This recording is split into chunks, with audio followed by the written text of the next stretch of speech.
જામનગર મહાનગરપાલિકા દ્વારા પાણી વેરા અને મિલકત વેરાની વસૂલાત ઝુંબેશ લાસ્ટ ઓગસ્ટથી શરૂ કરવામાં આવેલ છે.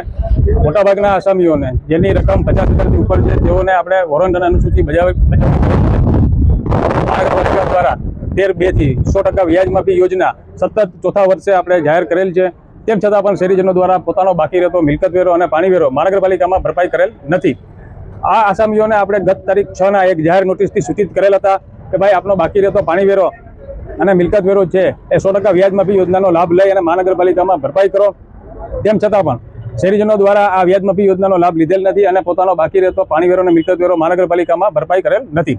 તારીખ 13 આપણે ફરીથી એક જાહેર નોટિસ પ્રસિદ્ધ કરેલ કે ભાઈ મહાનગરપાલિકા છે એ અસ્થાયી રૂપથી પાણી પુરવઠો બંધ કરશે, આપની સ્થાવર અને જંગમ મિલકત જપ્તીમાં લેશે. હજુ પણ તક છે, આપનો બાકી રહેતો પાણી વેરો મિલકત વેરો ભરપાઈ કરો.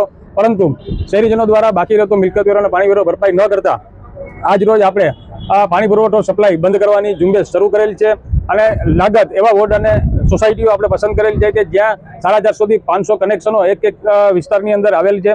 આ સમગ્ર લોકોનો તમામ ટેક્સ બાકી હોય મહાનગરપાલિકા દ્વારા હાલ જ બંધ કરી દેવામાં આવેલ છે અને સમગ્ર વિસ્તારની અંદર પાણી સપ્લાય બંધ કરેલ છે.